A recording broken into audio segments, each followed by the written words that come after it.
Hey guys, Omni here. We are back for episode 3 of season 3 of Stargirl. Last episode saw us kind of rummaging through all the various possible suspects for the murder of the gambler. I've still got my hat in a certain position right now on who I think it is. Now, a lot of people seem to be thinking, and rightfully so, I can't blame them, that Starman's acting a little suspicious. And he is. He's dealing with a lot. His resurrection is a whole question mark all to itself. Obviously, there was the tease at the end that it's like meant to kind of make us think that maybe the Crocs had something to do with it all. And I think that's just a little fake out right there. I think that they probably staged, and I saw this in the comments as well, and thinking back on it, I gotta kind of side with that as well. I think what they're worried about coming to the light, because of what we've seen with them periodically throughout the last 2 episodes, has been their focus on Artemis joining the JSA. I think what's going to be revealed, and what somebody else has actually mentioned that kind of sparked that whole theory, was that they probably staged the whole break-in at that one place. Because Artemis already, like I even mentioned that in the reaction, is like, how did Artemis even know that this was going down? Was she spying on the team? How did she know that this burglary was even happening to thwart it?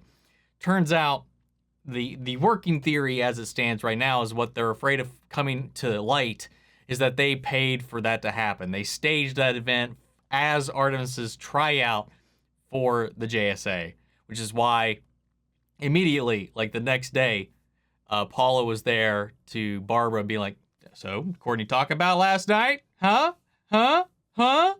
That's probably all that is. Like I've been saying, you know, I think Sylvester is a pretty solid suspect, but I'm still thinking it's going to be Becky, man. That's where my money's at right now. I think it's the daughter that he's been looking for found him first, and has probably not been very happy, or has fallen in with the whole same group as Jade's brother with Dr. Bones and all that whole, whatever that organization ends up being called. I think that's where that's going to go, but I could be completely off on that one. I'll be willing to admit that right now. But guys, with that said, let's just hop into this episode. If you want to see the full-length reaction to this, you can check it out over on Patreon, or if you become a member of the channel, gets you access to that as well. It's in watch-along format, so you just sync up your own footage with the time code, see my reaction to the entire episode. You got the same thing for all the other shows we cover here on the channel. You also get to put forth suggestions and then vote on what movies we react to each month. We've got monthly Q&As, behind-the-scenes footage to try to make it worth your while, since you are going out of your way to support the channel. But of course, I know not can do that, and a simple way you can help us out is just by liking, commenting, subscribing, sharing these videos, because it really does go a long way with helping the channel grow here on YouTube. But with that all said and out of the way, guys, let's go ahead and hop into episode 3. Here we go. Everything here is quaint. Hi. Hey. Is breakfast okay? The eggs are overdone, the toast is burnt. It's good. I mean, who wants crispy hash browns? Soggy. It's the way to go. I would prefer crispy. Yeah, Yolanda Montez. Wildcat. I know I'm no Ted Grant. Oh. Well, Ted was a real piece of work. What would he have thought about me? He would have thought you were a badass. Really?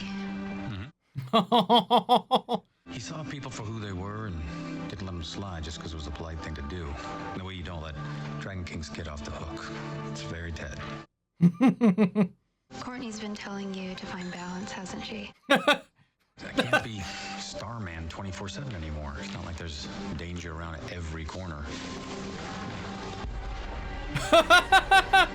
You'd be surprised. These fucking grandparents, man. Chapter 3, The Blackmail. Okay. He said he actually wanted to spend the day getting to know the real Blue Valley.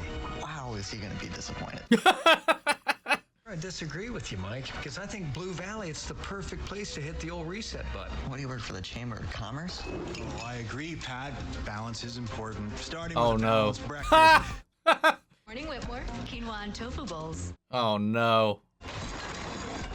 Yolanda, wow. Barbara. Hold the chair, gang. Jesus. I love the crazy faces he makes, man. Dig in. Dig in. Oh. Do it. Or else. Kill the gambler. Mom. Let me conference in your dad. He's gonna hear this. Is this about the gambling? Jesus. Let it go. Jeez. Does your uncle ever get in the way of, you know, the Hourman thing? Probably not after he almost killed him. Oh, shit. I'm kind of surprised he stuck around this long. Fucking piece of shit he is. Someone's forwarding me a bunch of documents. I think the gambler was blackmailing someone. Who sent that to you? It doesn't say. Becky. Oh, no. I mean, she's helping them out, even if she's trying to clear her own name. I'm still standing by that. I'm sorry to say that's the wrong path. Didn't say the magic word. Try again! Sorry, try again.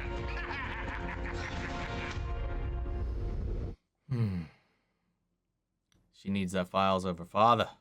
Look, lots of bad fathers talk the talk. Doesn't mean anything unless they actually follow through. She would know. What about Starman? What does he think? There's Cameron. Starman's taking the day off. Cameron, hey. Hi.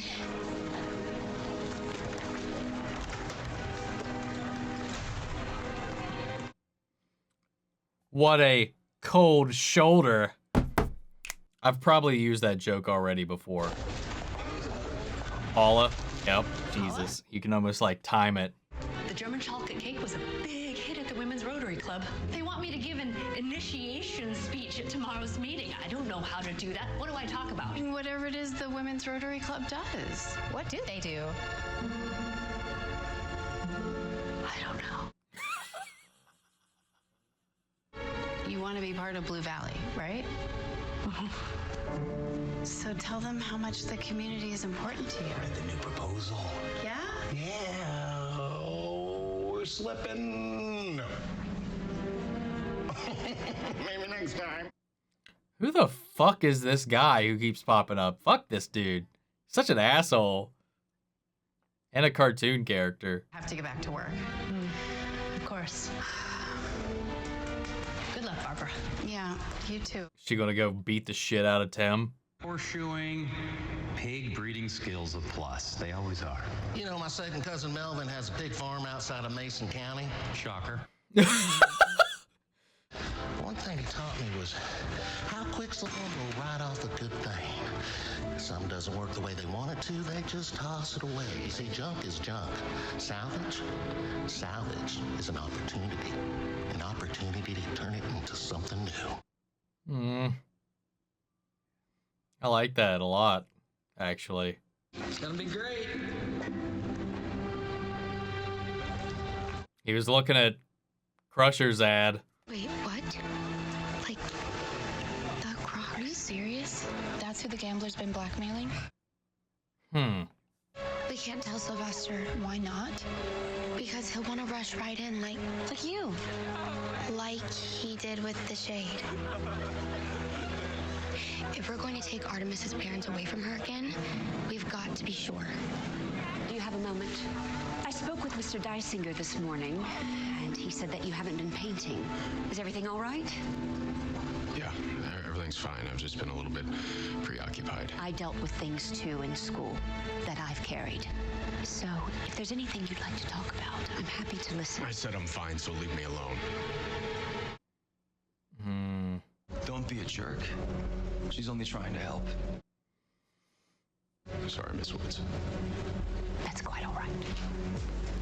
Yeah, especially after she gave Rick a hell of a time last season, too. Because you are a spoiled, rich kid doesn't mean you can talk to people however you want. I said I was sorry. Boys. Talk to her like that again. And you will be. Jesus, man.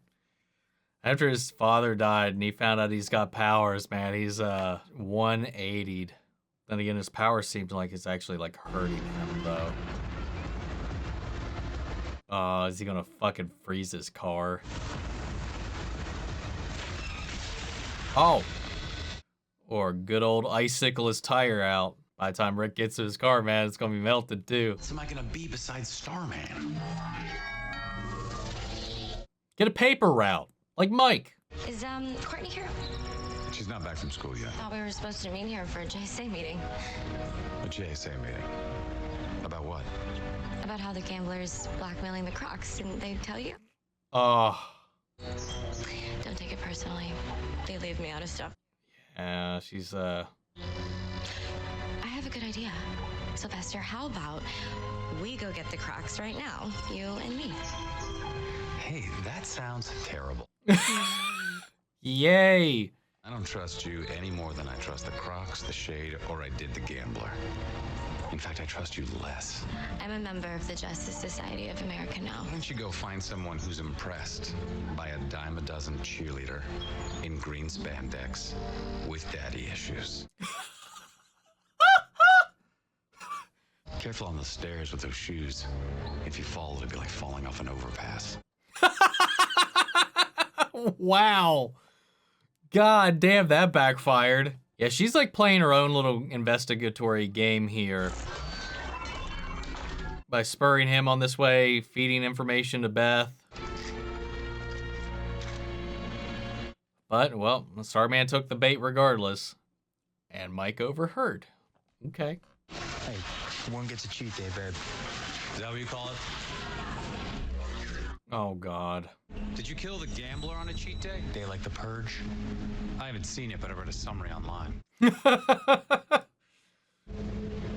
It's a day where there's no law. We know what it is. We've seen them. They're hilarious. Of course. This is your last chance, guys. Why don't you go back to your basement, polish your little staff. Really? God damn it. Late, Rick. I don't believe for a second they did it. One sec. Mike, what's up?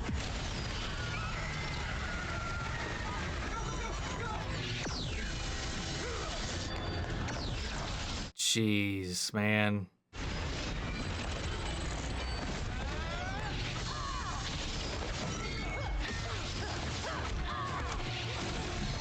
Go! Oh.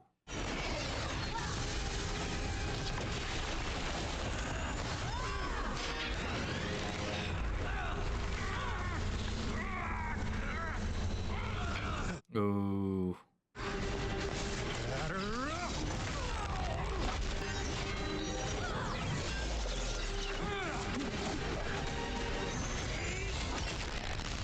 Jeez, dude.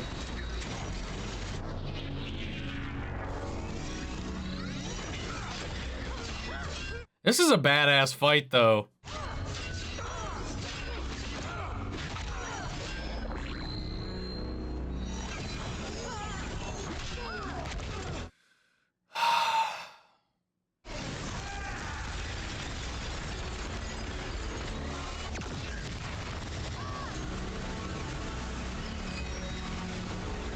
Dude, what the fuck? He's like a Terminator right now. Okay, I'm like all on board for him having killed the Gambler at this point.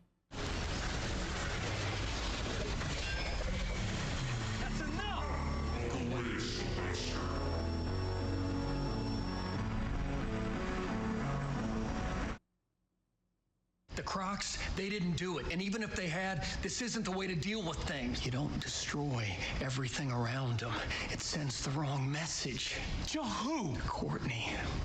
When the staff first lit up for Courtney, she thought it was because you were her father. That was a hell of a lot easier than knowing that he was just some guy that didn't love her and hit the road. Right? She put you on a pedestal, and she has since she first picked up the staff. Whether you like it or not, you have a responsibility to set an example. I love Pat, man. And I thought that if the great Sylvester Pemberton gave me his seal of approval, you would all too. Oh, are you gonna come clean about the laptop? You're off the team. No. My name is Paula Brooks, and I love Blue Valley. That it? Oh, okay. No, we're not done. I think we'll cut away. Yeah, okay. No. Oh man, I love the Crocs just in the relationship with everybody since they've been reformed and all that. There must be something at the crime scene that we all overlooked, right? No. No. It's not my turn with you.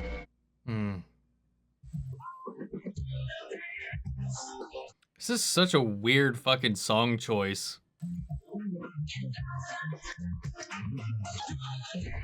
Yo, is Paula gonna fuck him up? I thought so. About a friend of mine, one that you're going to be a lot nicer to.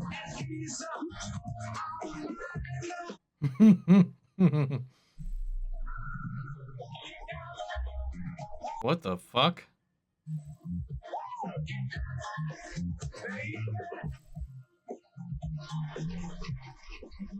Oh, is he making him a new Starman outfit? Oh, no. Oh, and he didn't. He doesn't have the staff. Whoa! What the fuck?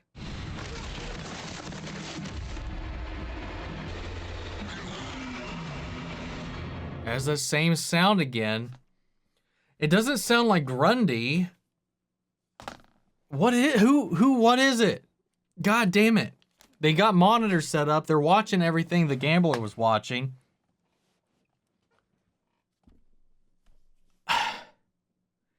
Son of a bitch, man. I don't know what's going on.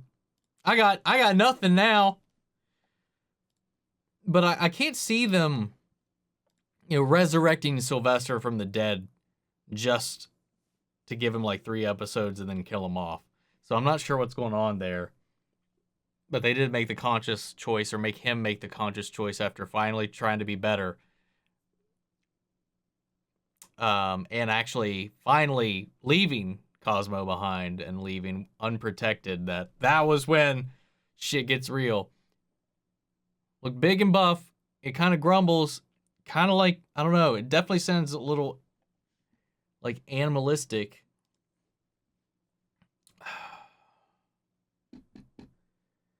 Dragon King somehow survive? Is it Grundy? Is it... I don't know if they would do Grodd in this, or who's the other ape DC villain? Shit, he was in I don't know if it would be what was his name? Ape DC villains. I can't remember his name. Oh, there's Ultra Humanite. I actually saw somebody actually mention that in the comments. Battle with All-Star Squadron and Justice Society of America many times. Okay, so it could be him. But who was I thinking of? Monsieur Mala. That's who I was thinking of. From whatchamacallit? Doom Patrol. But I don't know how you would wrap that in. I mean, it wouldn't be that difficult to do so, but I don't know. I gotta say, though, I do think that the Crocs are just continue to keep on giving, man. They are making this season so much fun. And I'm having such a fun time watching Paula and Barbara's like relationship kind of blossom. Like how Barbara is kind of there for her, and then she in turn is being there for her. Like they're learning like to be a little more open. I like the Crocs trying to actually break good. And seeing that, and then Sylvester still struggling to break these thoughts that he's got, these preconceptions. I mean, for obvious reasons, they are murderers. They've killed plenty of people. I mean, we saw them kill a coach just for giving a bad like what was it, review or something, treating her daughter poorly. You know, I forget the exact circumstances, but they killed one of the coaches that was working with their daughter. But of course, we'll see. You know, if we can put it under. It's entertainment, man. But I love that Rick was standing up for that teacher, even though she completely gave him shit last season. when he was having his grades turn around, she accused him of cheating, and they kind of went at it there for a minute. But yeah, Cameron's got a lot on his plate to deal with, and I still really don't know how that's going to come back around. What exactly his grandparents are doing? Like, how are they grooming him to take his father's place? Like, how much does he know about everything that's going on right now? And how's he going to fit into this puzzle in the end? You know, Cindy trying to do what she did with Starman, I get the reasoning behind it. I get trying to get some traction and movement going. Also feeding information to Beth so they can kind of start to put some puzzle pieces together as she's also trying to figure some things out herself. So I don't know if, I still don't think she has a hand in what actually happened to the gambler.